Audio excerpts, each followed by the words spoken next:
Price Lord. கர்த்தரும் ரட்சகருமாக இருக்கிற இயேசுவின் நாமத்தினாலே அன்பின் வாழ்த்துக்கள். இந்த நாளில் நாம் தியானிக்க இருக்கிற வேத வார்த்தை அது லூக்காவின் சுவிசேஷ புஸ்தகம் 2ஆம் அதிகாரம் 40ஆம் வசனம். பிள்ளை வளர்ந்து ஆவியிலே பலன் கொண்டு ஞானத்தினால் நிறைந்தது, தேவனுடைய கிருபையும் அவர் மேல் இருந்தது. பிள்ளை இங்கே இயேசு கிறிஸ்துவ குறித்து தான் சொல்கிறாங்க. ஆனால் அவர் எப்படி வளர்றாருன்னா வளர்ந்து ஆவியில் பலன் கொள்கிறார். இன்றைக்கி நம்ம பிள்ளைகளுடைய வளர்ச்சிக்கு நம்ம என்னென்னமோ செய்கிறோம். ஆர்கானிக் ஃபுட் கொடுக்கணும், நல்ல ப்ரோட்டீன் கொடுக்கணும், நல்ல கார்போஹைட்ரேட்லாம் கொடுக்கணும், நிறைய ஃப்ரூட்ஸ் கொடுக்கணும், வெஜிடபிள்ஸ் கொடுக்கணும், எல்லாமே ஓகே. ஆனால் இங்கே வசனம் என்ன சொல்லுது? ஆவியிலே பலன் கொண்டு அப்படின்னு சொல்லப்பட்டிருக்கிறது.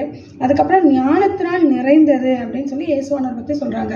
அப்போ நம்முடைய வளர்ப்பு சரீர பிரகாரமான தேவைகளை சந்திக்கிற அதே நேரத்தில் அந்த குழந்தையோட ஆவிக்குரிய வளர்ச்சியில் நம்ம எந்த அளவில் பங்காற்றுறோம் அப்படிங்கிறது ஒரு பெற்றோருக்கு ஒரு மிகப்பெரிய கடமை.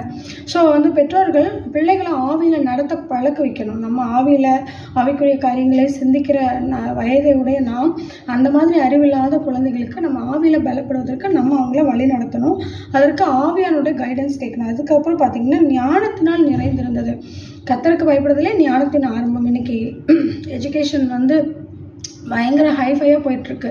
அந்த கிளாஸ் இந்த கிளாஸ் காம்படிட்டிவாக அங்கே போகணும், இங்கே போகணும், அதை படிக்கணும், இதை படிக்கணும்னு சொல்லிட்டு. ஆனால் கர்த்தருடைய வசனம் சொல்லுகிறது, ஒரு மனுஷன் கர்த்தருக்கு பயப்படும் பொழுது அவனுக்கு ஆட்டோமேட்டிக்காக ஞானம் வரும். அதனால் முதல்ல கர்த்தருக்கு பயப்படுகிற பயத்தையும் ஆவியில் நடத்தப்படுவதையும் குறித்து ஒரு நல்ல ஒரு உணர்வை உங்கள் பிள்ளைங்களுக்கு நீங்கள் கற்றுக் கொடுங்க. நிச்சயமாக உங்கள் பிள்ளைங்கள் ஆசீர்வாதமாக இருப்பாங்க. ஆமென். God bless you.